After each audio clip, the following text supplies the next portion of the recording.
Hey guys, we're going to continue our series of conversations, unifying conversations for our staff.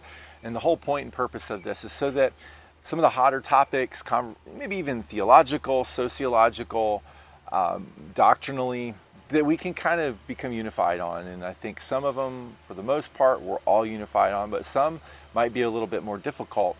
But it's important to have these conversations so that we all know where the church stands. And me as the leader of our church sits in that seat of authority.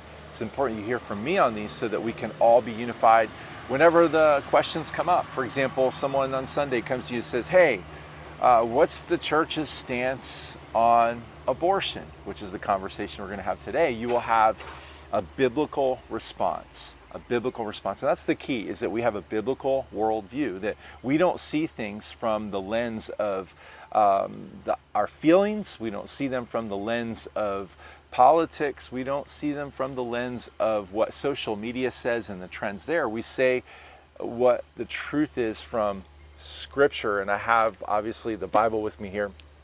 And this is really key to the conversation. So if we're going to really address this idea of life, abortion, well, it's important that we go to Scripture. And it starts with us understanding, number one, from Genesis chapter 1. I'm going to go ahead and read it in verse 26. This is upon creation. It says, God said, let us make human beings in our image to be like us. They will reign over the fish of the sea, the birds in the sky, the livestock, and all the wild animals on earth, and the small animals that scurry along the ground. And so God created human beings, catch this, in his own image. In the image of God, he created them. Male and female, he created them. This is important.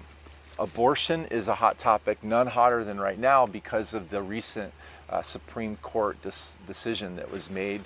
And it's going to be in a conversation. It's going to happen. And I think as a staff that we're unified on this. We're unified, first of all, number one, that life is given by God.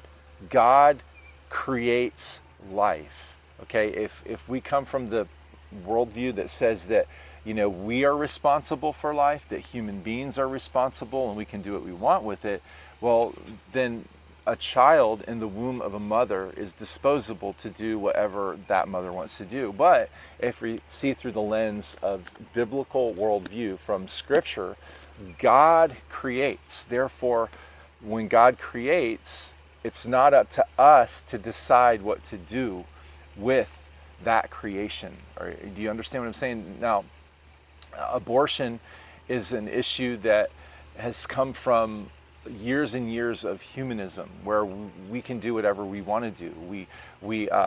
You've heard me talk about expressive individualism. I can be and do what I want to do. Whereas the biblical worldview says, no, God is the creator, and we are responsible to him with how we are involved in creation, and we want to make sure that we preserve life as best possible. And it starts with Genesis upon creation. But there's also this idea, it's not just that God creates, but this is important, that you and me, that people are also created in God's image. We are image bearers of God, unique in all of creation, okay? We are unique.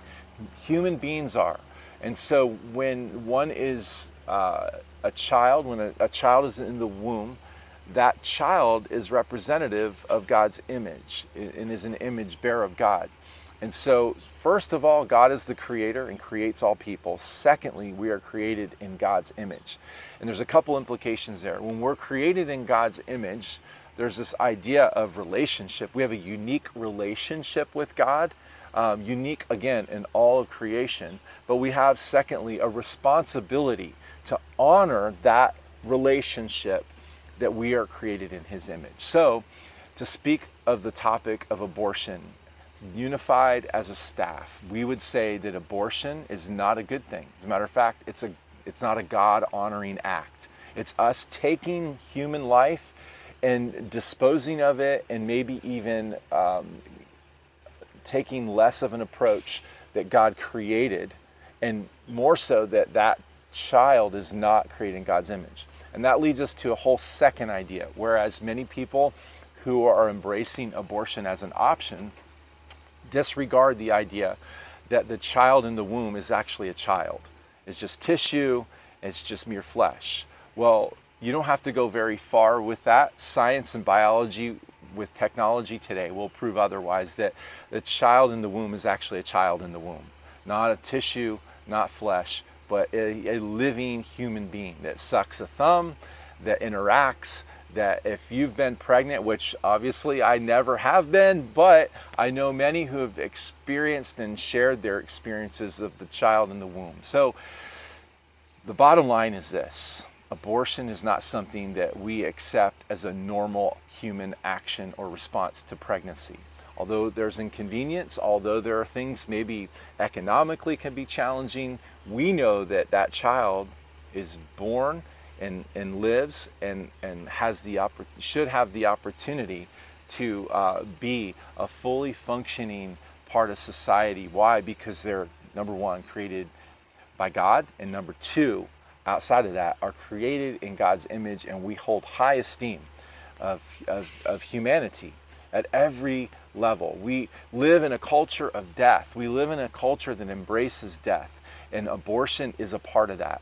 And we want to make sure that we embrace life, that we stand on the foundation that God creates and that we are created in His image. I hope that helps you. These conversations are helpful, hopefully in unity as a church, as a staff in particular, that when these questions come up in society, when questions come up from some of the situations that are unique to our times, that we can give biblically focused answers that are from a worldview that honors God. Hey, thanks for tuning in. We'll have some conversations on this. I want you to be prepared in our next staff meeting to discuss this. And truthfully, let's kind of examine it. Let's have some conversations that lead us to maybe 360 this conversation. Again, we are not responding in anger. We never respond in vengeance, but we respond in hope and truth, all flavored with the love of God. Hey, I love you guys. And I look forward to our conversation coming up in our next staff meeting.